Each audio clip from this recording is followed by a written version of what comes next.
Leo mzazi amekosa hikma, amwadhibu mtoto wake kwenye uso. Kila kitu chataka ihsan, kila kitu chataka rifqa. Inna Allaha rafiqun yuhibbu rifqa fil amri kulli. Mtume akatwambia fa idha qataltum fa ahsinu alqitla, paka mnapokuwa katika jihadi mwaua uweni kwa uzuri. Epukeni uso, kwa sababu uso ndio majma'ul makarim.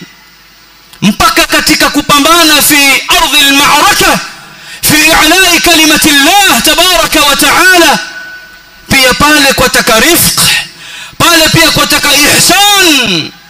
Leo mzazi amekosa hikma, amwadhibu mtoto wake kwenye uso. Wewe umefeli katika malezi.